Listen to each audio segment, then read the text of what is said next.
Dernière semaine avec notre série Les Illustres en Périgord, en collaboration avec les éditions Échappée Belle. Ce soir, nous allons faire connaissance avec Richard Cœur de Lion. Richard Cœur de Lion. Tout écolier a mémorisé ce surnom magnifique. Nous sommes au XIIe siècle et celui qui le porte est loin d'être un enfant de cœur. C'est un surnom qu'il a acquis pendant la Troisième Croisade et qu'il n'a pas forcément mis en pratique en Périgord, puisqu'il est duc d'Aquitaine, fils du roi d'Angleterre Henri II et fils préféré d'Aliénor, de la reine Aliénor. Et il faut dire qu'en Périgord, son attitude a été toute différente. Alors pourrait-on l'appeler cœur de hyène ou cœur de chacal, je ne sais pas.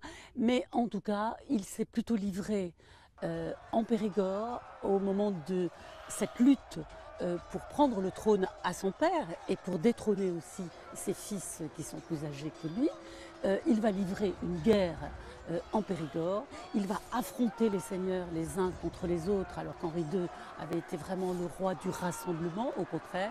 Et puis, roi d'Angleterre, il faut bien le dire, il n'a résidé que quelques mois en Angleterre, il est avant tout duc d'Aquitaine, il ne parle pas l'anglais, donc un personnage qui est très contesté et très contestable par certains côtés.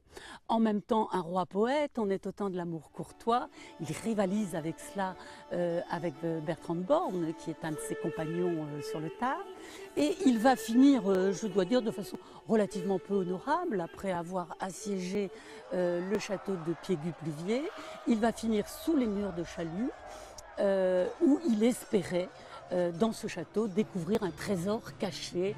Le siège de Chalus et la mort de Richard Cœur de Lion vont inspirer romanciers et cinéastes. Ridley Scott en fera même la scène d'ouverture de son Robin des Bois.